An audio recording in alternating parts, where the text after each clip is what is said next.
கடவுள் முதல்ல படைச்சது ஆதம் ஹவ்வா என்று நாங்க சொல்லுவோம். கிறிஸ்தவர்கள் ஆதாம் ஏவாள் என்று சொல்வார்கள். ஆதம் இருக்கிறார்ல, அவர்தான் கடவுளுடைய முதல் தூதர். ஆதமுக்கு அப்புறம் மனித குலம் பல்கி பெருகிய பிறகு ஒவ்வொரு பகுதிக்கும், ஒவ்வொரு நாட்டுக்கும், ஒவ்வொரு மொழிக்கும் அவங்களுக்கு ஏற்றவாறு அவங்கவுங்க பாஷையில கடவுள் நிறைய தூதர்களை அனுப்பினாரு. குர்ஆன்ல இருக்கிறது. எந்த ஒரு சமுதாயத்திற்கும் அவர்களது தாய்மொழியில இதற்கு முன்னர் நாம் வேதத்தை அருள் இருக்கிறோம். குர்ஆன்ல இருக்கிறது. நபிகள் நாயகத்துக்கு முந்தி உலகத்தில் எந்தெந்த மொழி இருந்ததோ அத்தனை மொழிகளிலும் இறை தூதர்கள் அனுப்பப்பட்டார்கள். அந்த வரிசையில் ஆதாம் இறை தூதர்ங்கிறோம், ஆபிரகாம் இறை தூதர்ங்கிறோம், இஸ்மவேல் இறை தூதர்னு சொல்றோம், ஈசாக்கு இறை தூதர்ங்கிறோம், தாவீது இறை தூதர்னு சொல்றோம், மோசே இறை தூதர்ங்கிறோம், இயேசுநாதர்ங்கறான கடவுள் குமாரர்னு அவரை கூட முஸ்லிம்கள் நாங்கள் இறைவனுடைய தூதர் என்று நம்பணும். மகன் நாங்க நம்ப கூடாது. உலகத்தின் பல பகுதிகளுக்கும் இறை தூதர்கள் அனுப்பப்பட்டார்கள். அவர்களுக்கு வேதம் கொடுக்கப்பட்டுச்சு.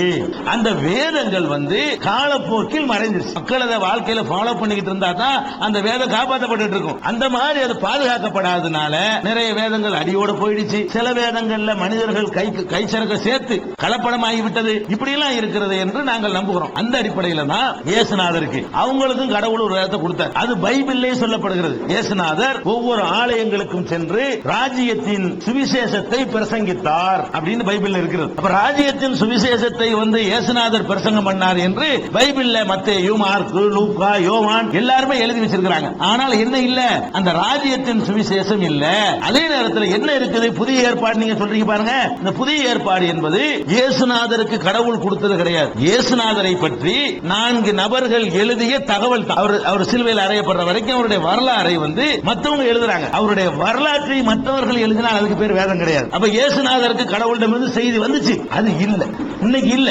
உலகத்தில் அது ஏன் பாதுகாக்கப்படவில்லை என்பது அது ஒரு $1 மில்லியன் கேள்வி. இஸ்லாத்துல இயேசுநாதர் கொடுத்த புத்தகத்துக்கு பேரு இன்ஜீல்ங்கிறோம். அது உலகத்தில் இல்லை. அது இருந்திருக்குமேயானால் அது சொல்ற செய்தியும் குர்ஆன் சொல்ற செய்தியும் ஒண்ணா இருக்கு. அத முன் வந்ததை மெய்ப்படுத்துகிறோம். முகமது நபிக்கு என்ன சொன்னானோ அதை தான் முந்தையும் சொல்லியிருப்பான். அந்த வேதம் இன்னைக்கு பாதுகாக்கப்படல. அதை தான் குர்ஆன் உலகத்துக்கு சொல்லுது. இதற்கு முந்தி அனுப்பப்பட்ட வேதங்களில் என்ன சாராம்சம் இருந்ததோ அதுதான் இந்த குர்ஆனிலும் இருக்கிறது. புது செய்தி கிடையாது, பழைய செய்தி தான். அதை நீங்க எல்லாம் மறைச்சிட்டீங்க, மாத்திட்டீங்க, மறந்துட்டீங்கிறதுனால அதை நினைவூட்டுகிறோம் அப்படின்னு குர்ஆன் சொல்லுது. அதனால முந்தி வேதம் வந்ததை நாங்க ஒத்து ஆகணும். அந்த வேதங்கள் எதுவும் பாதுகாக்கப்படல. குர்ஆனை பொறுத்தவரை பாதுகாக்கப்படுது. நபிகள் நாயகம் காலத்துல துவக்கப்பட்ட அந்த குர்ஆனுடைய மூல பிரதி இன்னைக்கு வரைக்கும் உலகத்தில் இருக்குது. ரஷ்யாவுல தாஷ்கண்ட்ல இருக்கிற மியூசியத்துல அந்த குர்ஆன் இன்னைக்கு பாதுகாக்கப்பட்டிருக்கிறது. அதே மாதிரி துருக்கி நாட்டு தலைநகர் இஸ்தாம்புல்ல ஒரு மியூசியம் இருக்கிறது. அதுலயும் இந்த குர்ஆன் இருக்கிறது. மூல பிரதி 14 நூற்றாண்டுக்கு முந்தின பிரதி. அந்த பிரதி இந்த பிரதி ஒப்பிட்டு பாத்தீங்கன்னா ஒரே மாதிரி இருக்கும். அந்த இதுல இதுக்கு மூல பிரதி கிடையாது. அதுதான் சொல்றோம். சரியா?